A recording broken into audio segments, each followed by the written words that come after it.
অহংকারী ঘোড়া ও জ্ঞানী ছাগল। একদা এক সবুজ ঘাসে ভরা বিশাল মাঠে এক তেজি ঘোড়া বাস করত। তার নাম ছিল বাজ। বাজের নিজের চেহারা আর গতির উপর ছিল ভীষণ গর্ব। সে যখন দৌড়াত তখন মনে হতো যেন ঝড় বয়ে যাচ্ছে।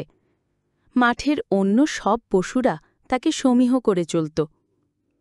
ওই মাঠেই এক কোনায় থাকত একটি সাদা শিবে ছাগল। তার নাম ছিল পাঁচু। পাঁচু ছিল খুব শান্ত, ধীর ধীর এবং জ্ঞানী। সে সারা দিন নিজের মনেই ঘাস খেত আর চারপাশের সব কিছু খুঁটিয়ে দেখত। বাজ প্রায়ই পাঁচুকে দেখে হাসাহাসি করত। সে বলত, ওই দেখ, পাঁচু চলেছে, কি ধীর গতি, যেন সারা দিন লেগে যাবে মাঠের এক পাশ থেকে অন্য পাশে যেতে।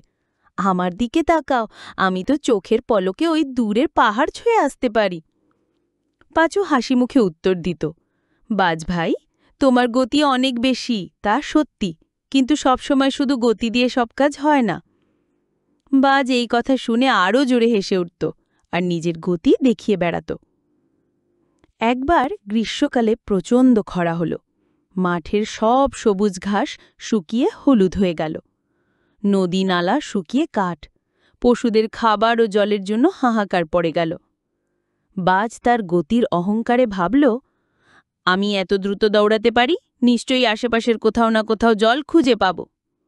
এই ভেবে সে দৌড়াতে শুরু করল। সে অনেক দূর দৌড়াল, কিন্তু কোথাও এক ফোঁটা জলও পেল না।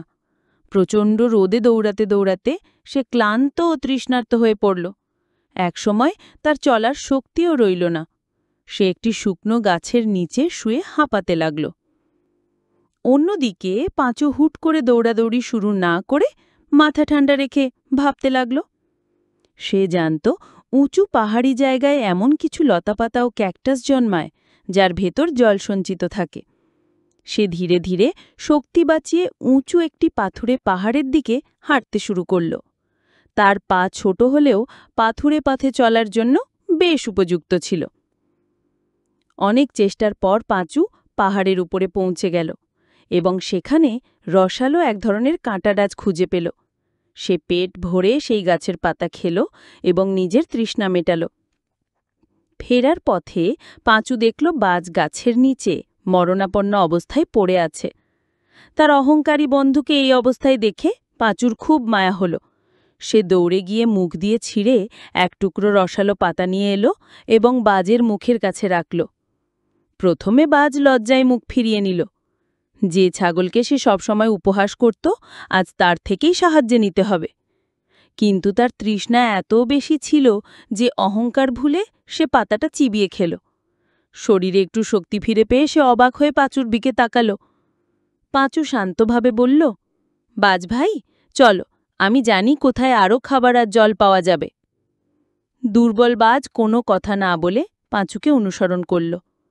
পাঁচু তাকে সেই পাহাড়ি গাছের কাছে নিয়ে গেল। বাজ পেট ভরে খেল এবং নিজের জীবন বাঁচাল। সেদিন বাজ বুঝতে পারল যে শুধু শক্তি বা গতিই সবকিছু নয়, বুদ্ধি, ধৈর্য এবং সঠিক সময় সঠিক সিদ্ধান্ত নেওয়ার ক্ষমতা অনেক বেশি গুরুত্বপূর্ণ। সে তার অহংকারের জন্য লজ্জিত হল এবং পাঁচুর কাছে ক্ষমা চাইল। এরপর থেকে বাজ আর পাঁচু খুব ভালো বন্ধু হয়ে গেল। বাজ তার গতিকে অপরের উপকারে ব্যবহার করত আর পাঁচুর জ্ঞানের উপদেশকে সম্মান করত। তারা একসাথে সুখে শান্তিতে সেই মাঠেই বাস করতে লাগল। অহংকারী ঘোড়া ও জ্ঞানী ছাগল। একদা এক সবুজ ঘাসে ভরা বিশাল মাঠে এক তেজি ঘোড়া বাস করত। তার নাম ছিল বাজ। বাজের নিজের চেহারা আর গতির উপর ছিল